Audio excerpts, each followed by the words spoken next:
सोचिए, आप एक ऐसे जहाज पर हैं जो इतना बड़ा है कि उस पर एक छोटा शहर बस सकता है। चारों तरफ सिर्फ पानी, और उस पानी पर तैर रहा है एक लोहे का विशालकाय किला।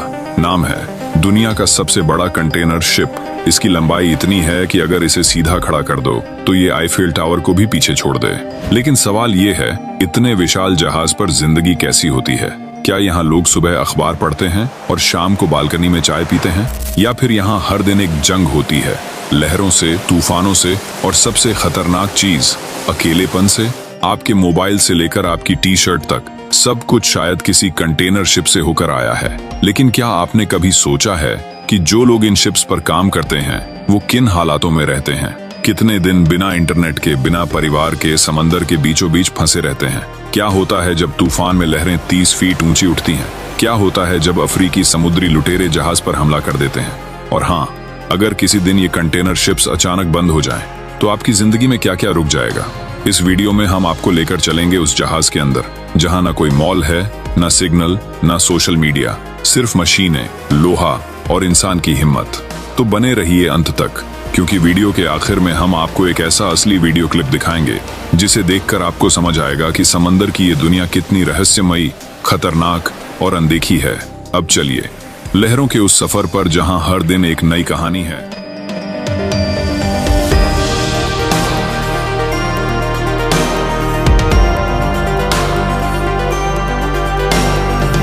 अब आप सोच रहे होंगे, अच्छा भाई, ये कंटेनर शिप आखिर होता कैसा है? तो जरा ध्यान से सुनिए। दुनिया का सबसे बड़ा कंटेनर शिप एवर एस करीब 400 मीटर लंबा है। यानी अगर आप इसे सीधा खड़ा कर दो तो ये एम्पायर स्टेट बिल्डिंग से भी ऊंचा लगेगा। इतना ही नहीं, इसमें 23,992 कंटेनर रखने की क्षमता है। मतलब अगर इन कंटेनर्स को जमीन पर लाइन में रखो तो एक शहर से दूसरे शहर तक रास्ता बन जाए। लेकिन यहाँ एक सवाल आता है, इतना बड़ा जहाज, इतने कंटेनर्स, तो इसे चलाता कौन है? क्या यहाँ 500 लोग काम करते हैं? नहीं, इसको चलाने के लिए जरूरत होती है सिर्फ 20 से 25 लोगों की। हैरान रह गए ना? ये कोई लग्जरी क्रूज नहीं है जहाँ डांसिंग डेक हो या स्विमिंग पूल। ये एक चलती फिरती फैक्ट्री है। यहाँ हर व्यक्ति का काम तय होता है। कैप्टन, जो पूरी कमान संभालता है। चीफ इंजीनियर, जो इंजन और मशीनरी की निगरानी करता है। डेक ऑफिसर, जो रास्ता और कंटेनर की स्थिति चेक करते हैं। कुक, जो पूरी टीम का पेट भरता है। सुबह 6 बजे से ड्यूटी शुरू होती है। Engine check, container loading report, मौसम का अलर्ट और रास्ते की प्लानिंग। और सबसे बड़ा सिरदर्द होता है लोड बैलेंस, क्योंकि अगर कंटेनर एक साइड ज्यादा हो जाए तो जहाज का संतुलन बिगड़ सकता है और फिर समंदर में झुकना शुरू, और कुछ घंटों में तबाही। इसलिए इस जहाज पर एक छोटी सी गलती भी लाखों डॉलर का नुकसान और जान का खतरा बन सकती है। और अब जरा सोचिए, जहां हर दिन ऐसे खतरे हों, वहां लोग कैसे जीते होंगे? यही जानेंगे अगले हिस्से में, उस जिंदगी की हकीकत जो समुद्र के बीचों बीच चलती है।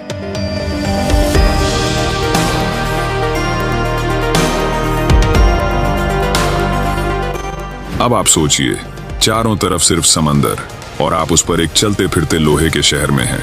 ना मोबाइल नेटवर्क, ना नेटफ्लिक्स, ना इंस्टाग्राम, बस मशीनों की आवाज, कंटेनर्स की कतारें और रात के अंधेरे में गहराई से आती समंदर की सनसनाहट।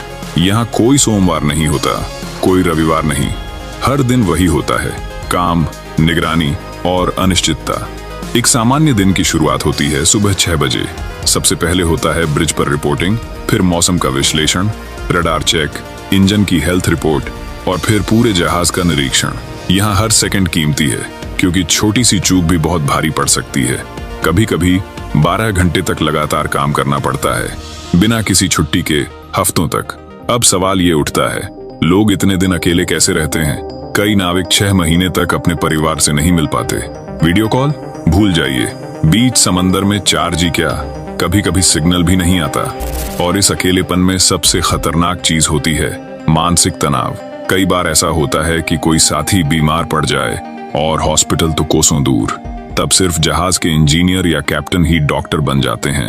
एक नाविक ने कहा था, हमारा दिल समुद्र में रहता है लेकिन हमारी आत्मा घर पर फंसी होती है। क्या आप सोच सकते हैं, जब लहरें 20 फीट ऊपर उठ रही हों, जहाज हिल रहा हो और आपको कंटेनर की जांच करनी हो, तब कैसा महसूस होता होगा? और फिर आता है सबसे डरावना मोड़, जब जहाज उन इलाकों से गुजरता है जहां समुद्री लुटेरे सक्रिय होते हैं। हाँ, असली पायरेट्स। कैसे नाविक इन खतरों से निपटते हैं? क्या जहाज पर हथियार होते हैं? क्या कभी मुठभेड़ होती है? जानेंगे अगले भाग में, जहां डर और बहादुरी का असली टेस्ट होता है।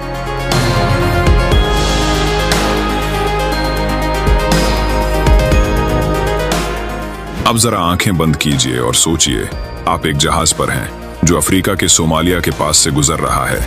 यह इलाका इतना खतरनाक है कि दुनिया की हर बड़ी शिपिंग कंपनी इसे पायरेट जोन कहती है। रात के 2 बजे हैं, अंधेरा इतना गहरा कि सामने कुछ भी नहीं दिख रहा। तभी रडार पर एक छोटी सी बोट दिखती है जो तेजी से जहाज की ओर बढ़ रही है। उसमें 5 से 6 लोग हैं और हाथ में AK-47 जैसे हथियार। हाँ, ये असली पायरेट्स हैं। अब सवाल ये है, क्या कंटेनर शिप पर हथियार होते हैं? क्या वहां सिक्योरिटी गार्ड्स होते हैं? कभी कभी हाँ, बड़े जहाजों पर आर्म्ड सिक्योरिटी टीम्स तैनात होती हैं, लेकिन ज्यादातर बार क्रू के पास सिर्फ एंटी पायरेसी ड्रिल्स और कुछ साउंड गन ही होती हैं। कभी कभी जहाज को ब्लैकआउट कर दिया जाता है, मतलब सारे लाइट्स बंद, स्पीड तेज, ताकि पायरेट्स को धोखा दिया जा सके। लेकिन पायरेट्स ही एकमात्र खतरा नहीं है। कभी कभी तो समंदर ही दुश्मन बन जाता है। तूफान का नाम सुना है, टाइफून या साइक्लोन। ये हवा नहीं, चलती फिरती तबाही है। एक बार जापान के पास एवर गिवन जैसा ही एक जहाज तूफान में फंस गया। 40 फीट ऊंची लहरें जहाज को ऐसे उछाल रही थीं जैसे कोई खिलौना हो। डर सबसे ज्यादा तब लगता है जब कंटेनर एक एक करके गिरने लगते हैं। हाँ, गिरने लगते हैं। समंदर में हर साल करीब 1000 से ज्यादा कंटेनर समुद्र में गिर जाते हैं। कुछ में इलेक्ट्रॉनिक सामान होता है, कुछ में कारें और कभी कभी तो केमिकल्स। और अगर किसी कंटेनर में खतरनाक गैस हुई तो पूरे जहाज के लिए जानलेवा साबित हो सकता है। अब आप सोचिए, जहाज के बीचों बीच एक विस्फोट हो जाए या इंजन बंद हो जाए तो क्या होता है? उस वक्त क्रू को अपनी जान दांव पर रखनी पड़ती है। चीफ इंजीनियर नीचे इंजन रूम में जाता है, जहां तापमान 50 डिग्री सेल्सियस तक होता है। कोई एसी नहीं, बस गर्मी, धुआं और खतरा। लेकिन यही तो है उस जिंदगी का सच, जहां हर दिन मौत के साये में काम होता है और फिर भी कोई शिकायत नहीं। अब आपसे एक सवाल, क्या आप ऐसा जीवन जी सकते हैं? हफ्तों तक समंदर में, परिवार से दूर, तूफानों से लड़ते हुए और दुनिया को सामान पहुंचाते हुए? अगर हाँ, तो आप में वो जज्बा है जो एक सच्चे नाविक में होता है। और अगर नहीं, तो भी अब आप जानते हैं कि इन कंटेनर शिप्स के पीछे क्या संघर्ष छुपा है। अगर आपको ये वीडियो अच्छा लगा हो तो एक लाइक जरूर ठोकिए और कमेंट में बताइए आप इन शिप्स के बारे में और क्या जानना चाहते हैं। और हाँ, सब्सक्राइब जरूर कीजिए, क्योंकि अगली बार हम चलेंगे समुद्र की सबसे खतरनाक जगह, द बर्म्यूडा ट्रायंगल, जिसमें आज तक ना जाने कितने शिप्स गायब हो चुके हैं। मिलते हैं अगले वीडियो में। तब तक के लिए स्टे क्यूरियस, स्टे सेफ।